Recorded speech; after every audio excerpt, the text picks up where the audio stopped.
get started. So you're probably saying, what in the world is that thing in her hand? This is made out of yo-yos, not the kind that, doop, doop, yo-yos that you sew out of fabric. So what this is I have like this little really narrow table in my hallway, and I wanted something, because I will decorate and accessorize my house to death. I wanted something to go on that little narrow table. So I made this. Yo-yos are really excellent for making little things like this, for making like placemats and doilies and table coverings. I've seen people do table coverings, bedspreads, all kinds of things. Now, like I said, my table is narrow, and I wanted to use this oval shape so I can get length without too much width. Now, when it comes to yo-yos, there are a bunch of different sizes that you can do. I use for the ovals, I have used this little oval doohickey that we will get into in a minute. There are also round ones, which I made these here. Now, whenever I'm done sewing and I have a handful of scrap fabric, I just make a few yo-yos and then I throw them in a bag. So I don't know what I'm going to do with all these yet, but we'll see probably in the near future. Now, I believe this was made with the yellow round yo-yo maker, which I believe the size on that is labeled extra large, although it doesn't look extra large, but I know that that maker is yellow. There's another one. I was trying to find a small one here. So you can even make little tiny ones. And for these, I just sewed a button to it. And then you can take them, you can layer them, you can sew them together and then sew them onto barrettes. You know, whatever you want to do. Oh, here's a purple silky one. But yeah, I just have a bag full. Like I said, just when I'm done with a project, I just make a few of these and throw them in a bag. But anyway, I will put a link in the description box. I'll also pin a comment to where you can purchase some of these. Now, as for the oval, I have not been able to find the oval one on Amazon. They are made by Clover. So, you could find some on the Clover website. I actually haven't looked at this moment, but I got this from a little local fabric shop. They have this one, a heart, one looks like a flower blossom, and a different size of the round ones. So, let's see. All right, we'll just go ahead and move this out of the way and get into it. So, this is the bottom part or top part, however you want to look at it. And then this is the inside. They just snap together, and then you pop them apart like this, okay? Now you want to take your fabric. Really thick fabric doesn't work as well as thinner fabric. This is just your basic, walk into, the fabric shop, you see all these bolts of fabric. This is nothing special, just your basic, like poly cotton blend. So what you're going to do is take this part with all of these little holes in it. You're just going to lay it down onto your table. Now take your fabric with the printed side down. The printed side needs to go down that way, facing down. And then you're just going to take the back. It's hard to do because my arms are extended and I do everything like this in my lap. Just snap it down in there like that. And that is pretty snug. And then what we're going to do is we're going to trim away all of this excess fabric, and you want to leave about a good 1/4 inch until you work with this for a while and you see how much fabric you need to fold over. Just trim it away with about a 1/4 inch of fabric like so, and then you're going to trim all the way around it. Now, the method that I'm going to be using with this oval one is the exact same that you would use for the round ones. And when you purchase them, they do come with a little instruction booklet. So, it's not like you're just going to open this thing up out of the mail and say, what do I do with it? It comes with instructions. But anyway, yeah, I took a minute at the beginning to explain all of the different shapes in case, you get online and you see all these different shapes and you get overwhelmed. You use them all in the same manner, okay? Let's throw that over there. All right, so now we have something that looks like this. So now you're going to take a sewing needle and some thread that just got stuck in some straw that you're using for another video. Make sure that you have a double strand of thread, okay? Because we're going to be manipulating it and pulling it, and if you're only using one strand of thread, it's going to break probably. So I just have a double strand of thread. It's knotted here at the end. Now the way I like to start is on this one. Now the round ones don't really matter where you start, but on the oval ones, you see how you have like these long lines here? And then here's the little short one. I like to start with this very first little short one. So what you're going to do is make sure that your fabric is folded down in the back. You see those holes? Just make sure that your fabric is folded down in the back. Then you're going to take your needle here and go up. I'm going to zoom in how low. You're going to come up from the back like that, going through that piece of fabric back there, and just pull your thread on through. Now you're going to go back down into that other side. See this one little line here? Go back down into the other side, making sure that you're going through that back piece of fabric, and then just pull it through. Up, and pull it through, making sure to get both sides here, and just go through like that. And now you're going to do that all the way around. So anyway, while I'm working on this, yeah, like I said, you can use these to make bedspreads and all kinds of things. Depending on your age, you probably remember these little clown looking guys, you know, made out of the round ones. You know, you stack them and then you sew them all together to make the legs and the arms and the body. And then you sew a head on it. They're called jingle jacks. Jingle jacks. Anyway, these here, because I live here in the United States, we call them yo-yos. But from where they originated was back in 1600, 1601, right around in there in the county of Suffolk. And that is east of London. There's a gnat. So that's where they originated. I know a lot of people aren't too sure about the actual date they originated. But as far as, you know, written down, a written recording of these things back to 1601, and they're called the Suffolk Puff. And it was a really, really good way, like if you had a dress or a shirt that was, you know, just worn out, maybe it had one or two little spots, you know, of good fabric left. You know, you could make a yo-yo out of it, or a Suffolk Puff. You can make a puff out of it. And then, you know, later on, just sew all of those things together to make another tangible item, to make a pillow or, you know, something like that. A really excellent way to use up excess fabric.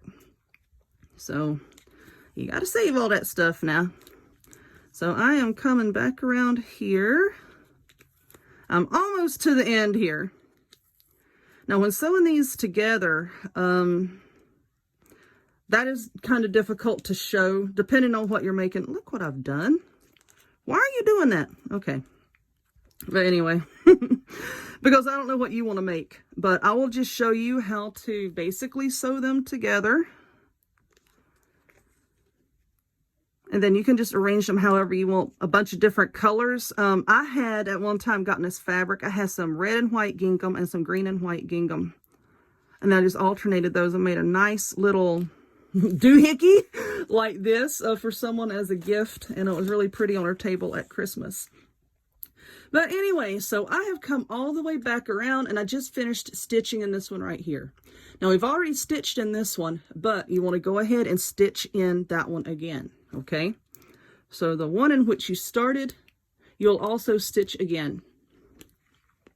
All right, so now you just pop it out like so. Just take all this away. Get over there. So this is the way I gather them up. I got little threads everywhere. I like to take my fingers like right here where the thread is coming up, and just gently start pulling it. And basically what you're doing is you're just gathering your fabric. Just take this slow, because if your thread snags and then you yank it and you break your thread, then you're going to have to do this all over again. All right, now the circle ones, round ones, whatever, are a lot easier to work with. The oval ones, you just have to mess with them a little bit. Just pull it tightly again. Now my grandma, when she made these, she would just cut out a circle of a piece of cardboard and use that as her template. And then she would just take the fabric, fold the edges over by hand, and then do a running stitch around. Thank goodness for these little plastic inventions, huh? Okay, so now I've got it all tightened up and I'm holding it tightly. So if you can look, you see all of these little wrinkles down in there. I just pick one of those little wrinkles, push my needle through. Oh, did y'all hear that thunder? And just make a knot. Like that. And then I do one more. I've got a lot of thread here. All right, so that little knot, and then I just take it and just trim it off close to the knot, like so. All right, so let's take a look at some of these round ones that I already have here. You're going to stitch them all together in the same way, okay? So let's just, I don't know, maybe these bright yellow ones so that you can see what I'm doing. Oh, these have buttons on them. But the way that you would stitch them together is you would just take them and hold them with the little puffy decorative side towards each other. And then here is the back here. You would just hold them together. And I need to tie a knot in the end of my thread. Oops, hold on a second. All right, so I have a knot in the end of my thread. But you just take them, whatever design that you're using, whatever, you know, shape. Hold them together like that. And then you're just going to barely catch the edge like that of each one of them. Enough so that your thread doesn't pull through. But, you know, you don't want a whole lot. And then you're just going to make just a few. This is difficult to do on camera. Just make a few little stitches just like that. I do 3 or 4 good stitches. Let him go. Okay. And then once again, we're just going to take our thread and just make a knot like that. And I'm going to make another knot just to make sure that it holds together. And I used to make tons of these all the time. Oh my gosh, I probably have bags of the things somewhere, and I stitched them together. I made like a little throw, and I make a ton of little tabletop things like that. But anyway, that's what it looks like when you sew the two together. Of course, you would use a coordinating thread, but I'm working with the brown. But anyway, that's what it looks like when you sew them together. So let's zoom back out here and take a look at the oval ones. So you can see I just made a handful in different design fabric, and then I just laid them out the way I wanted them in a design, and I'm like, okay, this looks good. I laid them out like this. They weren't sewn together. Pretend like these are not sewn together. And then I would just take these and sew them together, and then take another one, sew it to that one until I have this strip. And then just sew these together as a strip. And then you just lay them together. And I find this a lot easier to do sitting at a table. I would just flip it over and stitch. Fasten off the thread, flip it over, stitch here. And then every now and again, just flip it over and look at the front. You know, like I said, there is no rhyme or reason to it. Just however you want to lay them and stitch them together, that's how you stitch them together. But this right here is the basic of how to put them together. So anyway, yeah, ovals. For this, I used right at 1/4 yard of the check here, and for the brown, of course, a little bit less. I had a little bit left over, but as you can see, I made this entire thing with basically like 1/2 yard of fabric. So anyway, I hope that gives you a little bit better grasp of what yo-yos are and how you can make them. Let's get that out of the way. Now let's talk about something not so fun. Let's talk about just the thread. Now the thread, you can use, you know, good quality quilting thread if you want to. I do not suggest using old thread. I always go and I get brand new thread when I'm going to be making a bunch of these, because you don't want to use old thread. That's going to break and snap. You're going to get mad at yourself if your thread's breaking. And now when you first cut your thread, you want to make sure that you have enough thread where if you hold it here, you have enough to go all the way around your little doohickey about 1 1/4 or 1 1/2 times. That way you're sure that you have enough thread to make it all the way around. Because, you know, if you get halfway through here and you're out of thread, then you're going to be mad at yourself again. When you're making them, you're going to see that eventually you're going to have just barely enough thread to make it around. And that's still a whole lot of thread. Don't throw that away.